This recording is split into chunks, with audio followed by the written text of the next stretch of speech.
من استقرار الزمالك وتذبذب الأهلي في المستوى والأداء للعكس تماما رحيل فيريرا ورجوع الأهلي للمنافسة. هو إيه اللي حصل بعد ماتش القمة؟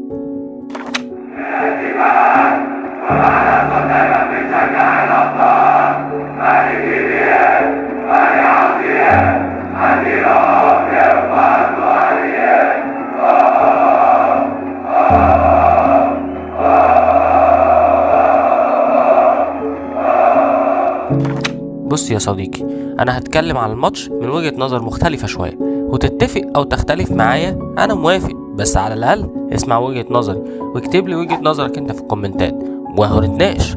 وطول بالك معايا يا صديقي لأن الحلقة هتبقى طويلة عن المعتاد المرة دي زي ما أنت شايف كده، بس حاول تسمعني للآخر وهستنى وجهة نظرك ورأيك في الكومنتات. وهنبدأ بالأهلي وهنسيب الزمالك للآخر عشان نطول فيه براحتنا. يلا بينا. الزمالك يعمل ايه مع الاهلي بعد بكره؟ هيكسبوا طبعا، موضوع منتهي. الزمالك هيكسبوا طبعا، انا بقول كلام واضح، الزمالك هيكسبوا طبعا.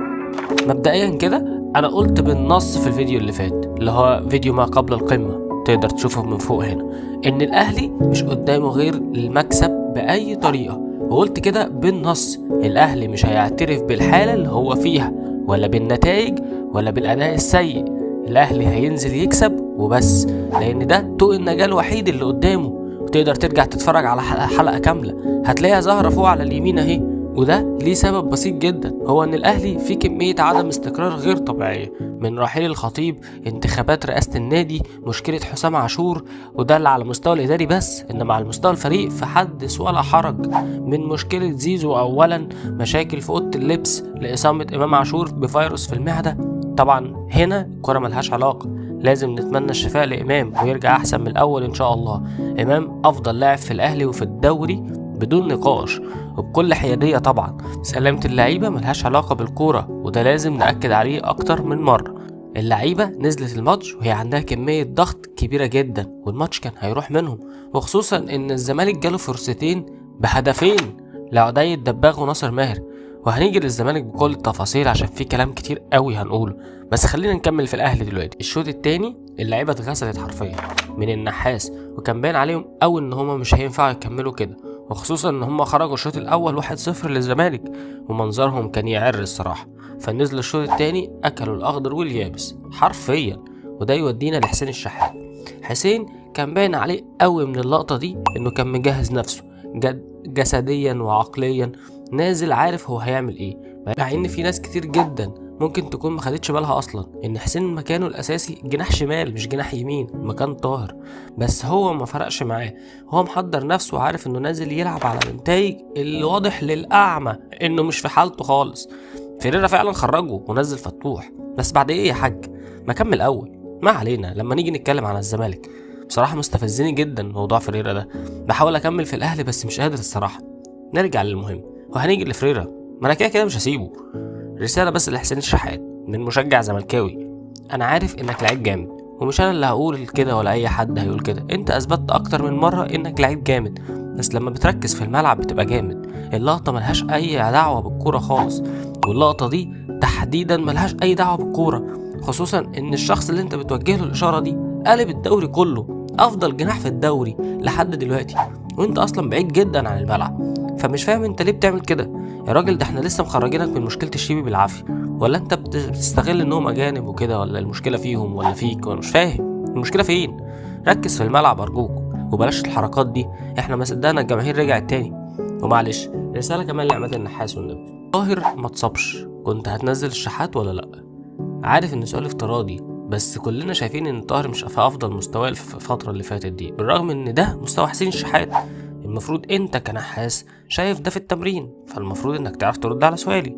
وطبعا مبروك للنادي الاهلي والجماهير واكيد تاني، لكن انا بس عايز اوجه رساله للناس على السوشيال ميديا يمكن يسمعوها المره دي، باعتراف كل الاهلاويه قبل اي حد، باعتراف جميع وسائل الاعلام كمان، انت بدات موسم من اسوأ المواسم اللي لعبتها في حياتك، ده لو ما كانش الاسوأ اصلا.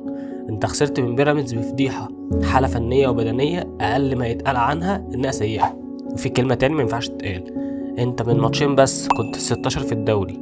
انت بقالك حوالي سنه تقريبا ما كسبتش الزمالك في الملعب، ولا نتيجه ولا اداء. متفهم انك عملت ماتش حلو، متفهم انك افضل، ومتفهم كمية الضغط اللي كانت عليك وعلى النادي بشكل عام، لكن انت ما كسبتش الدوري. بكل بساطة ده ماتش ب3 نقط زيه زي كل الماتشات اللي فاتت وكل الماتشات اللي جاية، فمش مستاهلة كل ده الصراحة. ونيجي بقى للزمالك علشان الموضوع كبير وانا زهقت الصراحة، مش قادر استحمل اكتر من كده.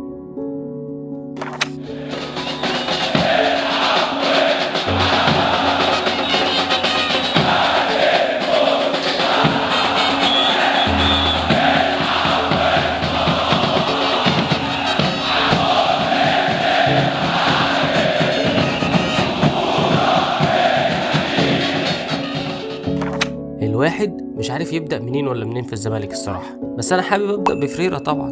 من وجهة نظري هو يتحمل كل حاجة، يتحمل خسارة القمة بنسبة 1,000,000%. وتعالى نحكي. أولا كده أنا قلت إنك بتفكر في ماتش الأهلي من ماتشين فاتوا، ده باين عليك قوي لما اتكلمت مع اخوان بزيرة كمان بالتحديد ان ياخدوا الانذار الثالث في ماتش الاسماعيلي عشان ما يلعبش ماتش الجونة ويلعب الأهلي. وانت عارف ان ده ريسك كبير، لانك بكل بساطة كنت ممكن تتعثر في ماتش الجونة وتيجي قصاد الأهلي اللي مستنيك أصلا وتخسر برضه، وده فعلا اللي حصل. وخسرت من الأهلي وتعادلت مع الجونة، مع إنك بنفسك طلعت واتكلمت في المؤتمر الصحفي بعد ماتش الإسماعيلي وقلت أنا أي لاعب هيفكر في ماتش الأهلي مش هيكون معاه ماتش الجونة. طب أنت بقى إيه أخبارك؟ مين هيحاسبك؟ مش فاهم. هتبقى معانا في الماتشات الجاية ولا إيه الكلام؟ هنيجي الماتش الجونة علشان في حاجات حصلت كتير غلط ومستفزة الصراحة من وجهة نظري. بس تعالى أول نتكلم على ماتشات الدوري بشكل عام، وهل فيريرا يستحق إنه يكمل في الزمالك ولا لأ؟ فيريرا لعب 9 ماتشات في الدوري، كسب 5 ماتشات، اتعادل ماتشين وخسر ماتشين. فأنت ببساطة كمدير فني لنادي كبير، أولا كده وبسم الله الرحمن الرحيم، أنت ما كسبتش 3 ماتشات ورا بعض من أول الدوري، أنت ما كسبتش 3 ماتشات.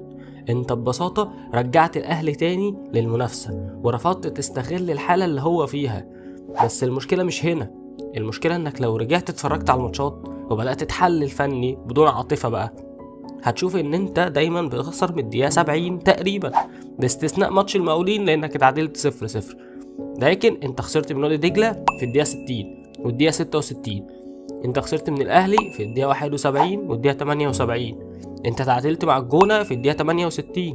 عملت واحدة من أسوأ مبارياتك قدام الجونة وتعادلت، وانت اصلا ماتش كان سهل جدا انت اللي صعبته. كان باين عليك قوي ان انت اطمنت للماتش وان انت بتفكر في ماتش الاهلي اصلا، ومنزل اللعيبة تسخن في الماتش مش تلعب، ونسيت انك كسبان فرق 1 بس مش فرق 5 يعني. فلو مش فاهم قصدي يا صديقي، انا عايز اقولك ان احنا عندنا مشكلة كبيرة جدا في البدني بتاع الفريق، وده ببساطة شغل مدرب. ولا نسيت ريبيرو عمل ايه في لعيبة الاهلي؟ ببساطة كفريرة بتلعب بنفس النهج ونفس اسلوب اللعب، واللي على فكرة انا بنفسي شجعتك جدا عليه، وقلت كده بالنص في الفيديو اللي فات. لأول مرة الزمالك يبقى اكتر استقرارا من الاهلي واكتر استقرارا في طريقة اللعب وثبات التشكيل، ده على عكس السنين اللي فاتت اللي كنا بندخل فيها ماتشات القمة واحنا دايما الاقل في المستوى والاداء. انا قلت كده، واتفرج على الفيديو اهو من فوق. بس بالله عليك انت كمدرب، المفروض انك مدرب كبير، يعني انت جاي بتدرب الزمالك فانت مدرب كبير، انت جربت طريقة اللعبة دي قدام في ماتشات كتير زي دجلة وخسرت، زي الجونة وتعادلت، زي المقاولين وتعادلت. طب ايه، هتلعب برضه بنفس طريقة اللعب قدام الاهلي؟ طب ازاي؟ اللي يجنن اكتر انك عارف وجربت قبل كده تغير طريقة اللعبة دي قصاد المصري، ما انت غيرتها.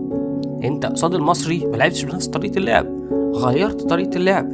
ليه؟ عشان المصري هينزل يهاجمك، فانت شايف ان الاهلي نزل يهاجمك الشوط التاني وانت كسبان 1-0، فترجع لورا برضه وتركن الاتوبيس وتلعب بنفس طريقة اللعب الغريبة دي. طب ازاي؟ انت شايف ان بنتايج ما جاش، تمام، البدني بتاعهم فيه مشكلة، فتستنى عليه لحد ما يتسبب في الهدفين وبعد كده تخرجه. على فكرة لو انت ما خدتش بالك، بنتايج سبب الهدفين بتوع حسين الشحات. انت عارف ان ادم كايد مش هيديك 90 دقيقة، وبرضه صممت انك تخرج شيكو بنزا وتستبعده. فكرت فيها ازاي طيب؟ مع انك انت مرجعته الماتش اللي فات علشان يلعب شوية، علشان يدخل في الاجواء، علشان ماتش الاهلي. طب فكرت فيها ازاي؟ طب فكرت انك تلاعب فيها بنتايج ازاي؟ هو لا اداك هجوميا ولا دفاعيا، هيلاعب بنتايج مكان ادم كايد ازاي طيب؟ طب فكرت تلعب فيها ناصر مثلا؟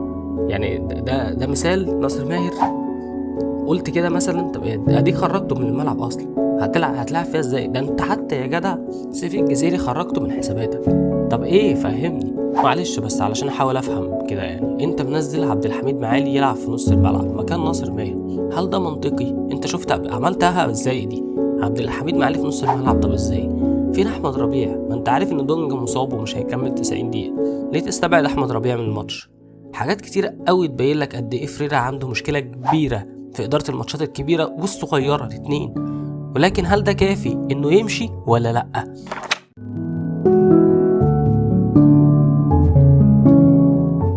خليني اقول بقى ده من وجهة نظر انا، كل واحد ليه وجهة نظر في الموضوع.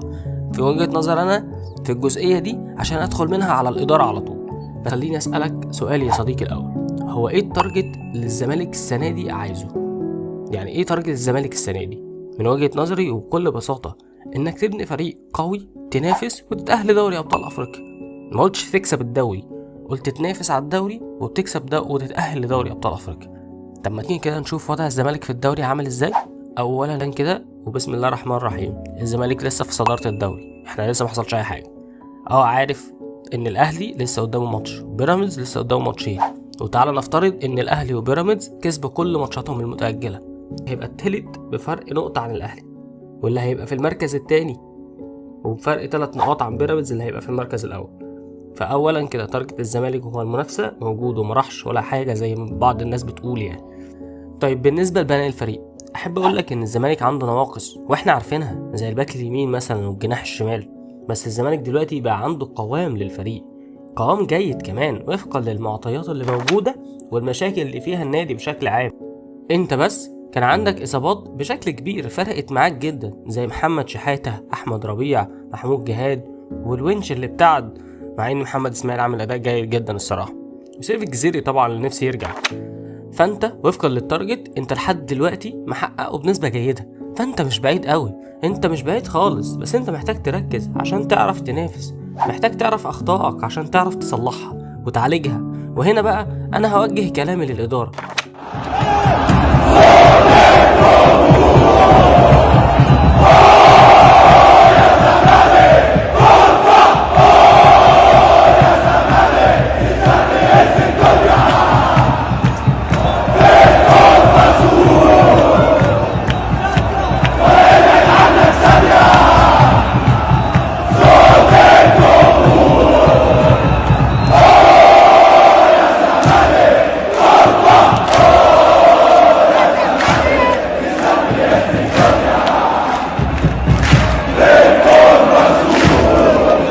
انتم كإدارة نزلتم بيان تشكروا فيه اللعيبة والمدير الفني على تحملهم الفترة الأخيرة، وانكم بتشكروا اللعيبة ان هم خدوش فلوس من بداية الدوري، وانهم بيلعبوا بروح عالية جدا ومتصدرين الدوري لحد دلوقتي، وكمان انكم ترفعوا الحرج من على جون ادوارد. طيب معلش بس سؤال، هو انت بتراهن على اللعيبة اللي محتاجة تصرف على بيتها وعيالها وتدفع اقساطها، ولا كنت بتراهن على جون ادوارد انه يقدر يقنع الاجانب بانهم يستنوا شوية، ولا كنت مراهن على عبد الناصر محمد انه يلم الفريق؟